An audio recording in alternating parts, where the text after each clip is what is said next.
La chronique d'Adeline. Un petit retour sur l'actualité des derniers jours s'impose. Et dans l'actualité de cette semaine, Hortefeux, personnage très attachant s'il en est, avec sa houppette blond filasse. Grenoble s'enflamme, pas d'inquiétude, notre ministre de l'Intérieur est là et il sait comment tout régler.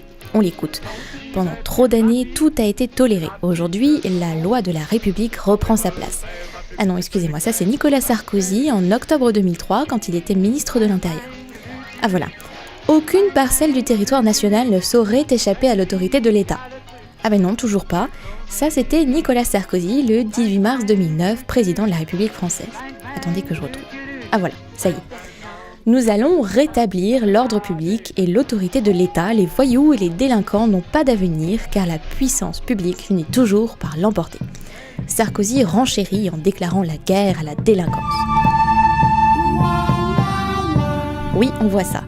Mais les mecs, je voudrais fâcher personne, mais la méthode Coué, ça n'a pas l'air de fonctionner quand même. Il faudrait trouver une autre méthode. En tout cas, si on ne voit pas d'évolution sur le terrain, au moins il y a une vraie homogénéité dans le discours depuis, au moins longtemps, à vue de nez. Ça mérite qu'on salue ce vrai effort de cohérence. Et l'avantage, c'est que ça facilite le travail des journalistes. Pas besoin d'assister à la prochaine conférence de presse dans des circonstances similaires puisqu'on sait déjà ce qui sera dit. Très pratique. Et puis ça ne risque pas de changer puisque Brice n'a même pas pris le temps d'aller discuter avec les habitants du quartier. Au moins, s'il ne cherche pas à comprendre, il ne risque pas de réussir à changer les choses, ça c'est sûr. La parole est d'argent, le silence est d'or, et laisser faire puis venir faire sa com ensuite c'est quoi ? La médaille en chocolat ? Juste pour signaler que c'est bien beau comme image la nomination d'un commissaire comme préfet. Je voudrais juste rappeler que le préfet, à la base, n'est pas en charge uniquement des questions de sécurité, comme ont l'air de l'oublier nos dirigeants, mais aussi des problématiques sociales, de santé publique, etc. Un commissaire, il est formé pour tout ça ? Enfin, moi je dis ça, je dis rien. Peut-être après tout, n'est-ce qu'un détail. En tout cas, Hortefeux et compagnie n'ont pas l'air de s'en faire pour si peu.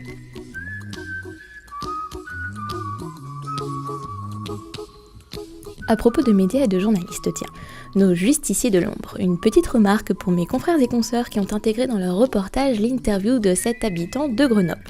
Voir des voitures renversées, c'est traumatisant. Oui, déjà, à votre avis, il allait vous répondre quoi ? La voiture cramée de mon voisin en bas de chez moi, ça fait déco ? On sait que Valérie Damido a souvent des idées plutôt de mauvais goût, mais à ce point, quand même, faut pas exagérer. Sauf que je vous ferai remarquer qu'outre la pertinence de cette remarque, qui sonne un peu comme une lapalissade, la phrase non coupée, en entier, de cet habitant était « Si j'ai vraiment peur, non ». Un petit détail en passant.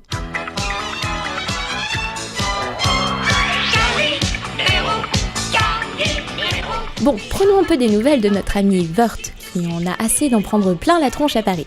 Il est donc allé faire une petite promenade dans les coulisses du Tour de France. En plus, ce jour-là, il faisait beau. Comme en ce moment, il pédale lui aussi, même si c'est plutôt dans la semoule, il devait se sentir assez proche des coureurs. Et justement, ce jour-là, c'est le Français Riblon qui, contre toute attente, remporte l'étape. Déclaration du champion ému à l'arrivée. Maintenant, c'est champagne. Oui, attention, on ne mélange pas dope et alcool. Wörth est bien sûr interrogé également, et à l'entendre, le monde ment. Et il n'y a aucune révélation dans les déclarations de Patrice Demestre à la brigade financière. Bon, il y en a pour qui j'arrive trop tard avec mon avertissement. Hier, nouvelle déclaration. Je suis un vrai punching ball, mais je n'ai aucunement l'intention de démissionner.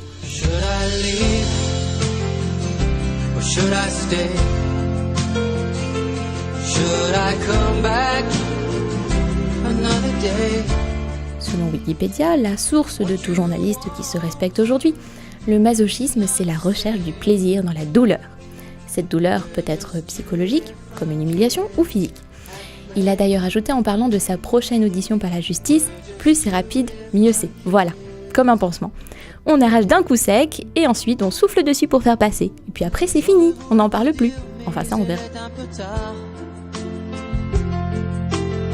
Que c'est dans tes sourires que j'oubliais le noir.